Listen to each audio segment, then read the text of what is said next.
আমাদেরকে লক্ষ্মীপুরের সমাবেশ থেকে কুমিল্লার পথে রয়েছেন জামায়াতের আমির শফিকুর রহমান। সেই খবর জানাচ্ছিলেন কুমিল্লার সহকর্মী এবং তিনি বক্তব্য দেবেন টাউন হল মাঠের জনসভায়। সেখানে এই মুহূর্তে আছেন আমাদের সহকর্মী আব্দুল্লাহ মারুফের কাছ থেকে জেনে নিতে চাইবো, মারুফকে নিশ্চয়ই পাবো, মারুফের কাছ থেকে জেনে নিতে চাইবো যে জনসভা কখন উপস্থিত হবেন জামায়াতের আমির, সেখানে সভাস্থলের পরিস্থিতি কি, জনসমাগম কেমন দেখছেন, তাদের মধ্যে উৎসাহ উদ্দীপনা কেমন দেখছেন?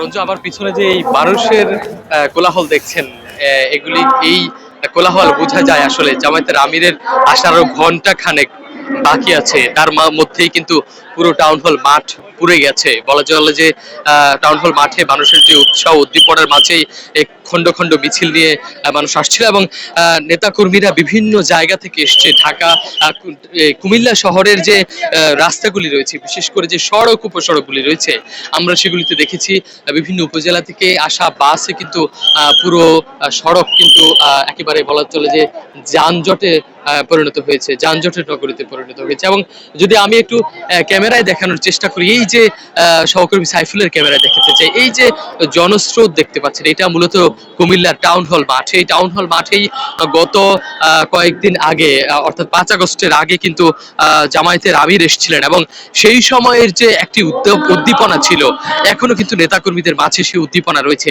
আমরা যদি মঞ্চের দিকে একটু জুম করে দেখানোর চেষ্টা করি, এই যে মঞ্চ, এই মঞ্চ থেকেই কিন্তু জামায়াতের আমির ডক্টর শফিকুর রহমান কিছুক্ষণ বাদেই বক্তব্য রাখবেন। তার এই বক্তব্য শোনার জন্য কিন্তু ইতিমধ্যেই বিভিন্ন এলাকা থেকে নেতাকর্মীরা এসছেন এবং আমরা যেটি জেনেছি সহকর্মীদের মাধ্যমে যে ডক্টর শফিকুর রহমান ইতিমধ্যেই কুমিল্লার পথে রয়েছেন এবং টাউন হল মাঠে ঘন্টা কয়েকের মধ্যেই আসবেন এবং সেই টাউন হল মাঠে তার আগমনকে কেন্দ্র করে নেতাকর্মীরা এসছেন। তাদের মধ্যে নেতাকর্মীদের মাঝে বেশিরভাগ নেতাকর্মীদের দেখেছি স্লোগান নিতে এসছেন। তারা দাঁড়িপাল্লা দাঁড়িপাল্লা দাঁড়িপাল্লায় ভোট চাই সহ নানান স্লোগানে তারা আসছেন।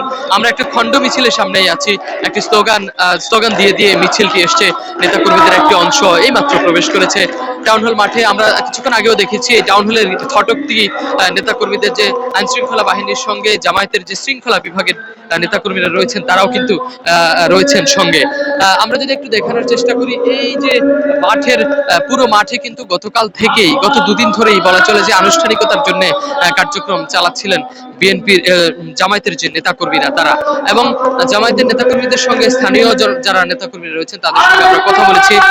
তারা একটি গুরুত্বপূর্ণ তথ্য দিচ্ছিলেন যে এই যে জামায়াতের যে আমির, তার যে আগমন, সেই আগমনকে কেন্দ্র করে এই যে কুমিল্লার স্থানীয় রাজনীতি এবং 11টি আসন, সেই 11টি আসনে বড় রাজনৈতিক পরিবর্তন হতে পারে তারা মনে করছেন। রঞ্জু, এই ছিল কুমিল্লা থেকে আমার কাছে সর্বশেষ। মারুফ, আপনাকে ধন্যবাদ।